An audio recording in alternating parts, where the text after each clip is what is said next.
Hello dear students, आज हम discuss करेंगे बहुत ही इम्पोर्टेंट टॉपिक जिसका नाम है नॉन कोवेलेंट डेरिवेटाइजेशन। ये ना NCDs क्या रहती हैं। देखो, नॉन कोवेलेंट डेरिवेटाइजेशन का मतलब रहता है आप कोई ऐसा टारगेट मॉलिक्यूल बनाओ जिसमें आप दो या दो से ज़्यादा मॉलिक्यूल्स को आपस में मिलाते हैं, लेकिन उनके बीच में कोई कोवेलेंट बॉन्ड नहीं बनता। यानी मैं ऐसा बोलूँगा, formation of a target molecule यानी जिसको हमें बनाना है वो molecule by combining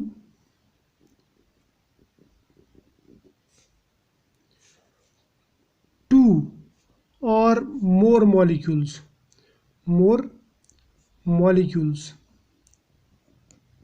but without chemical bond, covalent bond बोलूँगा मैं, विदाउट कोवेलेंट बॉन्ड फॉर्मेशन।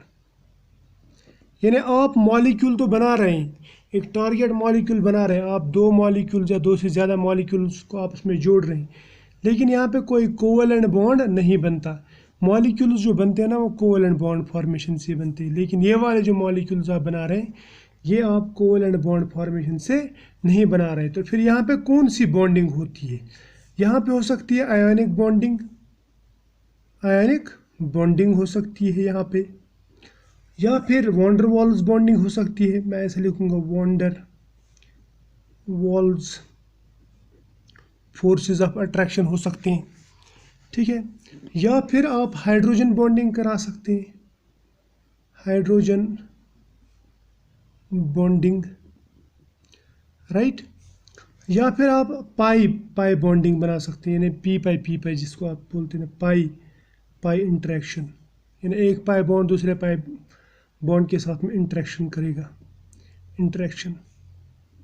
इस तरह के ये बॉन्डिंग होगी और दो मॉलिक्यूल्स आपसे मिल जाएंगी। मान लीजिए आपके पास में मॉलिक्यूल A है प्लस मॉलिक्यूल B है, ये दोनों आपस में मिल जाते हैं, ये बनाते हैं AB, लेकिन इनके बीच में जो बॉन्ड है, force of attraction, it is non covalent. ये नॉन कोवेलेंट होना चाहिए, समझ में आया ना? ये कोवेलेंट बॉन्ड नहीं होना चाहिए, समझ में आया? अब ये जो नॉन कोवेलेंट डेरिवेटाइजेशन है ना, ये जो डेरिवेटिव बन गया यहाँ पे, ये जो प्रोडक्ट हमारा बन गया जिसमें कोई नॉन कोवेलेंट बॉन्ड नहीं बना, तो इनको हम कहते हैं NCD, नॉन कोवेलेंट डेरिवेटिव्स। ये जो NCDs है ना, ये हमारे पास में दो तरह के बनते हैं।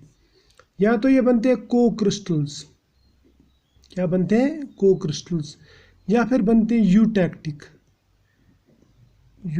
मैं समझा दूंगा ये क्या रहते हैं, यूटैक्टिक्स एंड को-क्रिस्टल्स। को-क्रिस्टल का मतलब दो चीज़ें, दो सॉलिड्स आपस में मिल जाएंगे और वो क्रिस्टल बनाएंगे। सपोज अभी हमने कहा A प्लस B, ये आपस में मिल जाता है और AB क्रिस्टल बनता है, उसको मैं बोलूँगा को-क्रिस्टल। लेकिन ये दोनों सॉलिड्स होनी चाहिए इन वन फेज। अगर इनमें से एक सॉलिड है दूसरा लिक्विड है, तब हम इसको को-क्रिस्टल नहीं कहते, तब इसको कहते हैं सॉल्वेट। मैं आपको एक एग्जांपल देता हूँ, जैसे कॉपर सल्फेट है, CuSO4 प्लस 5 टाइम्स H2O, ये बनाता है CuSO4 पेंटाहाइड्रेट। ये तो क्रिस्टल है ना, ये भी क्रिस्टल है, लेकिन इसको हम को-क्रिस्टल नहीं कहेंगे, इसको मैं कहूँगा सॉल्वेट। क्या कहूँगा? सॉल्वेट। क्यों कहूँगा सॉल्वेट? क्योंकि इसमें एक कंपोनेंट लिक्विड है, दूसरा कंपोनेंट सॉलिड है। क्लियर? तो फिर को-क्रिस्टल क्या रहता है? को-क्रिस्टल में दोनों एक ही मतलब फेज में होने चाहिए। को-क्रिस्टल में समझाता हूँ आपको होता क्या है। अब देखो को-क्रिस्टल क्या रहता है। को-क्रिस्टल का मतलब रहता है homogeneous crystalline material that is made up of two और मोर मॉलिक्यूल्स। समझ में आया ना? दो या दो से ज़्यादा मॉलिक्यूल्स का बना हुआ रहता है in a definite stoichiometric ratio held by non covalent bonds. यानी इसमें 1:1 रेशियो रह सकता है या 2:1 रेशियो रह सकता है, लेकिन डेफिनेट स्टिशियोमेट्री यानी 1:1.5 नहीं होगा। क्लियर? तो या 1:1.1 नहीं होगा, इनमें डेफिनेट स्टिशियोमेट्रिक रेशियो रहेगा, ये याद रखना। इसको हम बोलते हैं को क्रिस्टल। इन्हें क्रिस्टलाइन ही सब्सटेंस है, लेकिन ये एक ही तरह के मॉलिक्यूल से नहीं बनता, बल्कि ये more than one type of molecule से मिल के बनता है। क्लियर? तो ये जो है ना नॉन कोवेलेंट डेरिवेटाइजेशन, ये हम को क्रिस्टल से ही पहले समझेंगे। मैं आपको एक एग्जांपल देता हूँ, मैं समझाता हूँ आपको ये ऐसा क्यों करते हैं हम। ठीक है, मैं आपको यहाँ पे बताता हूँ NCD क्यों करते हैं, मेरे नॉन कोवेलेंट डेरिवेटाइजेशन हम क्यों करते हैं और इससे क्या फ़ायदा है। उसके बाद मतलब उससे आपको समझ में आ जाएगा ये कॉन्सेप्ट है क्या एक्चुअली। क्लियर? तो आप क्या करना, सबसे पहले देखो हमारे पास में आपने नाम सुना होगा हाइड्रोक्विनोन का। ये हाइड्रोक्विनोन, राइट। मान लीजिए हमें इसकी एक प्रॉपर्टी चेंज करनी, सपोज सॉल्युबिलिटी इसकी चेंज करनी। ये वाटर सॉल्युबल है क्योंकि इसमें OH ग्रुप्स हैं, तो ये हाइड्रोजन बॉन्डिंग बनाएगा। अब अगर आप इसकी सॉल्युबिलिटी कम करना चाहते हैं, समझ में आया ना, तो आप क्या करते हैं, आप इसकी डेरिवेटाइजेशन करते हैं। फॉर एग्जांपल इसकी करेंगे आप एल्काइलेशन, तो ये बन जाएगा इस तरह से, ये बन जाएगा OH और यहाँ पे मान लीजिए हमने CH3 ग्रुप जोड़ दिया, एल्काइल ग्रुप। जितने एल्काइल ग्रुप्स इसमें ज़्यादा होंगे उतनी इसकी सॉल्युबिलिटी कम होगी, ये होगा लेस सॉल्युबल, ये मोर सॉल्युबल। क्लियर? तो हमें ये प्रॉपर्टी इसकी चेंज करनी है, हमें ये मोर सॉल्युबल से लेस सॉल्युबल बनाना है। ये समझ में आया ना? लेकिन इसके लिए हमें क्या करना पड़ा, इसके लिए करनी पड़ी एल्काइलेशन। अभी एल्काइलेशन इतनी सस्ती तो नहीं है, इसमें बहुत सारे रिएक्शंस करने पड़ेंगे तब जाके ये बनेगा। और रिएक्शंस के दौरान हमें सबसे पहले केमिकल्स, ठीक है, इस तरह ये जो रिएजेंट्स या जो रिएक्टेंट वेस्ट ये सब होगा। मतलब हमें बहुत सारे रिएजेंट्स लगेंगे और 100% रिएक्टेंट इसमें कन्वर्ट नहीं होगा प्रोडक्ट में। क्लियर? और इसमें बहुत सारे केमिकल्स की ज़रूरत पड़ेगी हमें। क्लियर? उसके बाद में ये प्रोडक्ट मिलेगा, और वो भी कौन सा, ये इसमें कोवेलेंट बॉन्ड बन गया है ना, यहाँ पे कोवेलेंट बॉन्ड बन गया। तो हो सकता है इसकी वजह से कुछ केमिकल प्रॉपर्टीज़ में भी इसमें चेंज आ जाएगी। हालांकि हमें फिजिकल प्रॉपर्टी, इसकी सॉल्युबिलिटी कम करनी है। समझ में आया ना? तो ये जो मेथड है इसमें एनर्जी लगती है, मैं बोलूँगा एनर्जी लगेगा, एनर्जी, लेबर लगेगा, ये टाइम कंज्यूमिंग है, so it will take more time. So इतना सब अगर हम देखेंगे तो उसके बाद में हमें पता चलेगा कि ये जो है ना ये वाला मेथड, यानी इसकी प्रॉपर्टी चेंज कर इस तरह से, इसको मैं बोलूँगा ये कोवेलेंट डेरिवेटाइजेशन है। तो ये कोवेलेंट डेरिवेटाइजेशन एनवायरनमेंट फ्रेंडली नहीं रहता। अब अगर इसके बजाय मैं आपको एक दूसरा तरीका बताता हूँ। दूसरा तरीका क्या है, non covalent derivatization. Non covalent derivatization में क्या करेंगे, हम लेंगे N टाइम्स ये हाइड्रोक्विनोन, ठीक है, और इसके साथ में NN डाइमीथाइल टेरिप्थैलेमाइड ये लेंगे, ठीक है। तो क्या होगा, ये दोनों आपस में जब मिलेंगे ना, इन मॉलिक्यूल्स की क्या खासियत रहती है, ये सेल्फ असेंबल यानी आपस में जुड़ जाते स्पॉन्टेनियसली। ये आपस में जुड़ेंगे कैसे, यहाँ पे हाइड्रोजन बॉन्डिंग होगी, यहाँ पे हाइड्रोजन बॉन्डिंग होगी, यहाँ पे हाइड्रोजन बॉन्डिंग होगी, ठीक है। इस हाइड्रोजन बॉन्डिंग से क्या होगा, ये जो हाइड्रोजन बॉन्डिंग होती है ना, ये एक दूसरे के ऊपर स्टेकिंग हो जाएगी। यानी पहले हमने ये मॉलिक्यूल्स इस तरह लिए थे ना रैंडमली, अब यहाँ पे ये मॉलिक्यूल्स आपस में एक दूसरे के ऊपर स्टेक अप हो रहे हैं, यानी ऐसे जुड़ रहे हैं, और ये बनाएंगे एक क्रिस्टलाइन सब्सटेंस जिसको हम बोलेंगे को क्रिस्टल। तो को क्रिस्टल में क्या होता है, इसका तो इसमें कोई चेंज नहीं आया, हमने सिर्फ ये और ये मिक्स किया। ये यहाँ पे हाइड्रोजन बॉन्ड बनाते हैं जो बहुत ही वीक होता है, इजीली ब्रेक होता है। क्लियर? आपको कोई चीज़ यहाँ पे वेस्ट नहीं होती, ये दोनों मिक्स किए यहाँ पे पूरे का पूरा मौजूद है, राइट। यहाँ पे कोई वेस्ट नहीं होता, कोई एनर्जी नहीं लगती, लेबर नहीं लगता, ठीक है। और ये बन गया अपना को क्रिस्टल, यानी ये आपस में मिल जाएंगे और यहाँ पे ऐसे बंडल हो जाएंगे, एक दूसरे के ऊपर स्टेकिंग करेंगी। इससे ये एक क्रिस्टलाइन सब्सटेंस बनेगी जिसकी सॉल्युबिलिटी इन ओरिजिनल मॉलिक्यूल से कम है। समझ में आना, इसकी सॉल्युबिलिटी इससे कम है। क्लियर। अब ये बन गया, इसको मैं बोलूँगा ये है नॉन कोवेलेंट डेरिवेटिव। क्या बन गया? Non covalent derivative. ये अलग अलग दो सब्सटेंसेस हैं, राइट, लेकिन ये आपस में क्रिस्टलाइज होते हैं तो एक ही होमोजीनियस एक जैसा क्रिस्टल बनाते हैं, जिसको हम कहते हैं को क्रिस्टल। क्या कहते हैं? को क्रिस्टल। समझ में आया ना? तो ये को क्रिस्टल की जो खासियत है, मैंने ये कहा कि अकेले ये मोर सॉल्युबल इन वाटर, लेकिन इसके साथ में इसकी सॉल्युबिलिटी कम हो जाएगी और यहाँ पे कोई कोवेलेंट बॉन्ड भी नहीं बना। क्लियर। यानी इसकी केमिकल प्रॉपर्टीज़ चेंज नहीं होंगी, सिर्फ फिजिकल प्रॉपर्टीज़ चेंज होंगी, राइट। अब हमने देखा कि जो एनएन डाई मिथाइल टेरिप्थिलेट है या फिर एनएन डाई इथाइल टेरिप्थिलेट भी ले सकते हैं हम, और हाइड्रोक्सीक्विनोन, जो ये दो सब्सटेंसेस, दो सॉलिड्स आपस में मिलके एक कॉमन क्रिस्टल बनाता है जिसको हम कहते हैं को क्रिस्टल। और ये जो को क्रिस्टल है ये सॉल्वेट्स से, जैसे कॉपर सल्फेट पेंटाहाइड्रेट से बिल्कुल डिफरेंट है, क्योंकि सॉल्वेट्स में एक कंपोनेंट सॉलिड तो दूसरा लिक्विड रहता है, जबकि इसमें दोनों सॉलिड्स रहते हैं। समझ में आया ना? तो ये हो गया को क्रिस्टल। अब दूसरा जो टाइप बताया था मैंने, दूसरा एनसीडी नॉन कोवेलेंट डेरिवेटिव, वो बताया था मैंने यूटैक्टिक। यूटैक्टिक्स, ठीक है, यूटैक्टिक बोलूँगा मैं।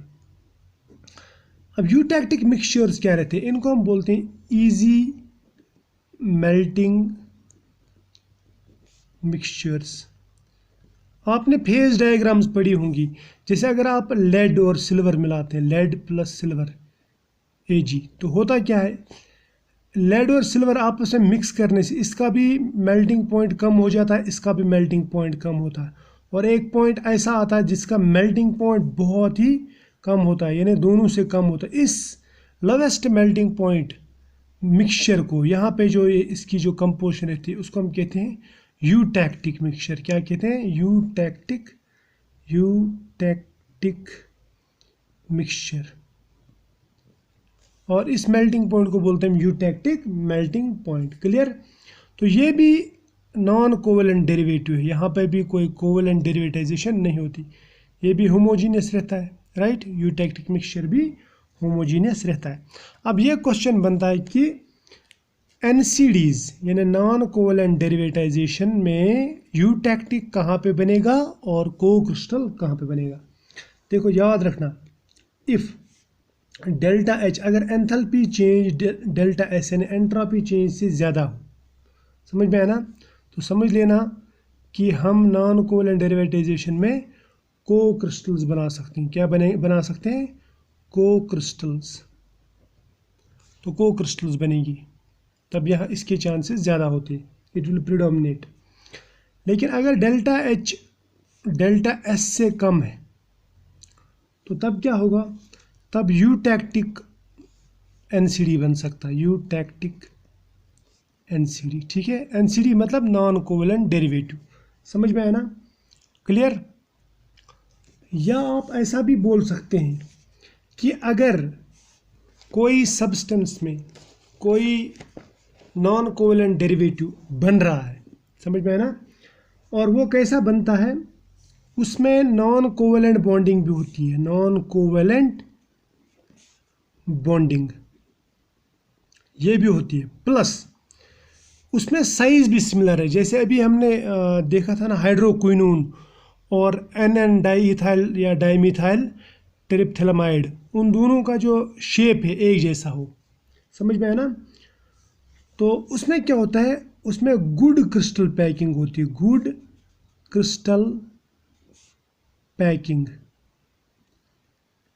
यानी एक तो इनमें नॉन कोवेलेंट बॉन्डिंग भी हो, दूसरा इनमें पैकिंग भी अच्छी हो, यानी क्लोज पैकिंग हो, ये क्लोज बैठ जाते हैं।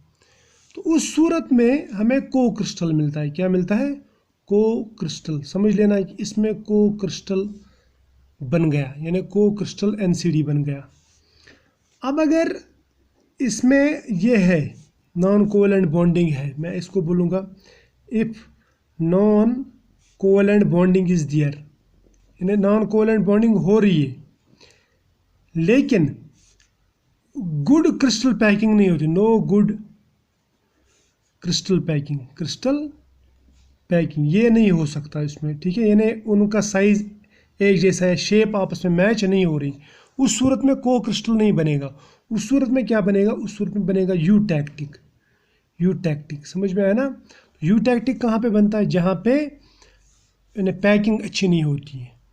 और को क्रिस्टल कहाँ बनता है, जहाँ पे पैकिंग अच्छी हो सकती है। क्लियर, ये हो गया, ये पूरा हो गया। अब इसके बाद में लेते हैं हम प्रिपरेशन कैसे करते हैं।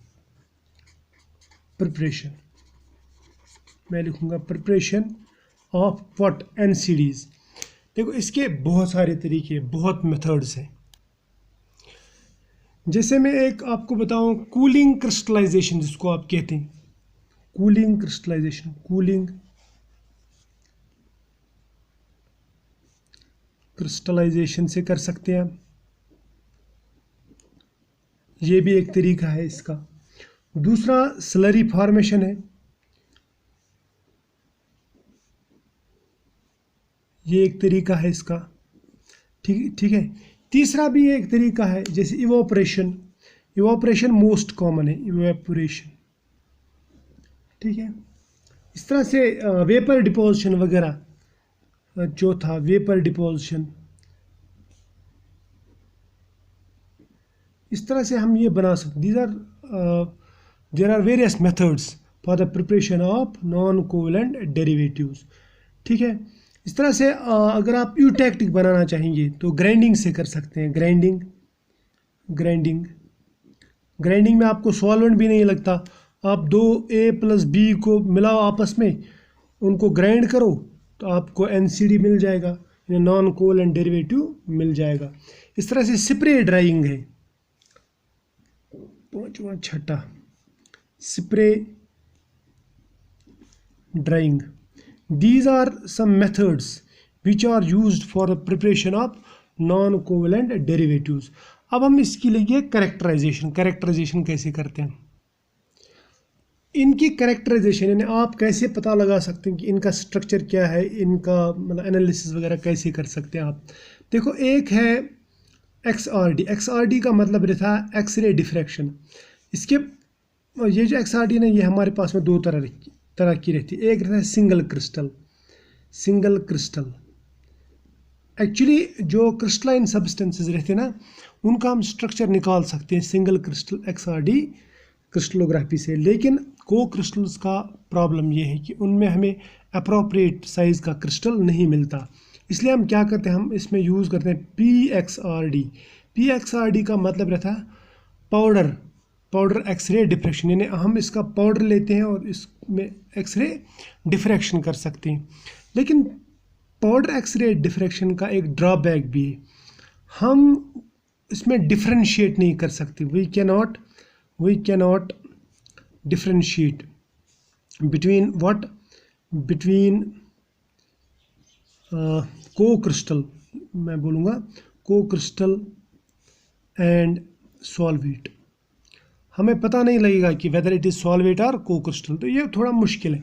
लेकिन हम इसके साथ साथ में अगर हम पाउडर XRD लेंगे, यानी पाउडर XRD एक्सरे डिफ्रैक्शन के साथ में अगर हम NMR भी करेंगे, NMR यानी न्यूक्लियर मैग्नेटिक रेजोनेंस, तो उससे हमें पता लग सकता है कि इसका स्ट्रक्चर क्या है, यानी स्ट्रक्चरल एलुसिडेशन इसका अच्छा हो सकता है। ये है NMR। इसी तरह से सॉलिड स्टेट NMR हम इस्तेमाल करते हैं। सॉलिड स्टेट NMR का मतलब रहता है solid state nuclear magnetic resonance. उससे हमें पता चलता है कि इसके कार्बन या प्रोटॉन्स किस तरह के और कौन से एनवायरनमेंट में है। ये हो गया। इस तरह से हमारे पास में IR है, इंफ्रारेड रेडिएशन स्पेक्ट्रोस्कोपी जो है, IR स्पेक्ट्रोस्कोपी। इससे हम फंक्शनल ग्रुप्स या इंटरेक्शंस वगैरह पता लगा सकते हैं। रमन से पता लगा सकते हैं कि इसमें किस तरह की इंटरेक्शंस है, रमन स्पेक्ट्रोस्कोपी से, स्पेक्ट्रोस्कोपी। ठीक है। इस तरह से हम DSC करते हैं। ठीक है, DSC डिफरेंशियल स्कैनिंग कैलोरीमीटर जिसको आप बोलते हैं, डिफरेंशियल स्कैनिंग कैलोरीमेट्री। इससे आप इनका स्ट्रक्चर वगैरह का अंदाज़ा लगा सकते हो। So these are some techniques which can be used to characterise यानी to determine the structure of these non covalent derivatives, जिसमें को क्रिस्टल और यूटैक्टिक आ जाते हैं। समझ में आया? अब इसके बाद में एप्लीकेशंस देखिए, हम इसकी एप्लीकेशंस देखो। हम जो एनसीडी है ना, एनसीडीज, इसकी वजह से हम मतलब इसको यूज़ करके हम सॉलिबिलिटी चेंज कर सकते हैं, सॉलिबिलिटी, राइट, या हम मेल्टिंग पॉइंट सब्सटेंस का चेंज कर सकते हैं। क्लियर है? फिजिकल प्रॉपर्टीज़ की बात कर रहा हूँ मैं। इस तरह से ऑप्टिकल प्रॉपर्टीज़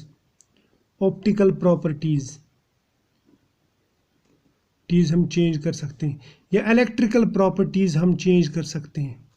इलेक्ट्रिकल प्रॉपर्टीज़ ये हम मॉडिफाई कर सकते हैं, राइट। इस तरह से रिफ्रैक्ट इंडेक्स वगैरह ये सब चीज़ें हम इनका मॉडिफाई कर सकते हैं। तो इससे क्या होता है, इससे हम इनको डिफरेंट चीज़ों में इस्तेमाल कर सकते हैं। फॉर एग्ज़ाम्पल, अगर मैं फार्मास्यूटिकल इंडस्ट्री की बात करूँगा तो फार्मा में मैं यूज़ कर सकता हूँ इसको, फार्मास्यूटिकल इंडस्ट्रीज़ में यूज़ कर सकते हैं इसको। वहाँ पे हमें जैसे ड्रग डेवलपमेंट या फिर उसका मेथड डेवलपमेंट वगैरह ये करना पड़ता है, या फिर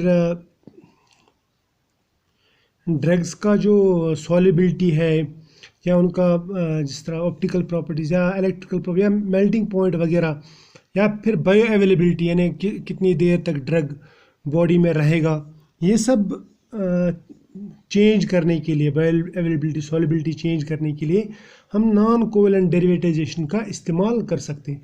इस तरह से दूसरा कॉस्मेटिक्स में इस्तेमाल कर सकते हैं। कॉस्मेटिक्स में भी हमें इन चीज़ों की ज़रूरत लगती है, मतलब ड्रग डेवलपमेंट की या फिर कॉस्मेटिक डेवलपमेंट। समझ में आना? हम फ्रेगरेंस वगैरह ऐड कर सकते हैं सॉलिड स्टेट में, ठीक। इस तरह से एग्रोकेमिकल्स जो है, एग्रोकेमिकल्स में जैसे फंजीसाइड्स वगैरह आते हैं या पेस्टिसाइड्स आते हैं, तो आप दो फंजीसाइड्स को आपस में मिला के उनकी सॉलिबिलिटी चेंज करा सकते हैं, उनकी एक्टिविटी बढ़ा सकते हैं या कम कर सकते हैं, ठीक है। तो ये सब चीज़ें आती है इसमें। इस तरह से चौथा क्रोमोफोर्स यानी कलरिंग सब्सटेंसेस, क्रोमोफोर्स, आप कलर कम कर सकते हैं या बढ़ा सकते हैं by using this non covalent derivatization. इस तरह से फूड एडिटिव्स, पांचवा लिखूंगा मैं, फूड एडिटिव्स यानी आप प्रिजर्वेटिव्स वगैरह या फिर फ्रेगरेंसेस या एंटीऑक्सीडेंट्स को आपस में मिला सकते हैं without changing it's chemical nature. तो आप इनकी फिजिकल प्रॉपर्टीज़ चेंज कर सकते हैं। इस तरह से सेमीकंडक्टर्स बना सकते हैं हम, है ना, सेमीकंडक्टर्स में इस्तेमाल कर सकते हैं। ये फोटोग्राफी में इस्तेमाल होता है, फोटोग्राफी, इसमें भी नॉन कोवेलेंट डेरिवेटाइजेशन इस्तेमाल होती है। इस तरह से कायरल रेजोल्यूशन, ठीक है, जैसे हमारे पास में डी और एल आर्जिनिन है, हम उनको मतलब उनका को क्रिस्टल बना के उनकी जो सॉलिबिलिटी है वो अलग अलग रहती है, हम एक को सॉल्युबल करके दूसरे को अलग कर सकते हैं। समझ में आना? तो इसको बोलते हैं कायरल रेजोल्यूशन, यानी अलग अलग करना। मैं बोलूँगा कायरल रेजोल्यूशन। समझ में आया? So these are some applications of non covalent derivatization. इसके अलावा ये जो मेथड्स है ना, these are less harmful, less time consuming, और इनमें केमिकल्स का वेस्ट नहीं होता, ये टॉक्सिक नहीं होते, ये नॉन कोवेलेंट डेरिवेटाइजेशन। तो ये सब फ़ायदे हैं इसके। तो as compare to covalent derivatization ये बहुत ज़्यादा फ़ायदेमंद है, और इसको हम ग्रीन केमिस्ट्री में इन्वॉल्व कर सकते हैं। समझ में आया ना?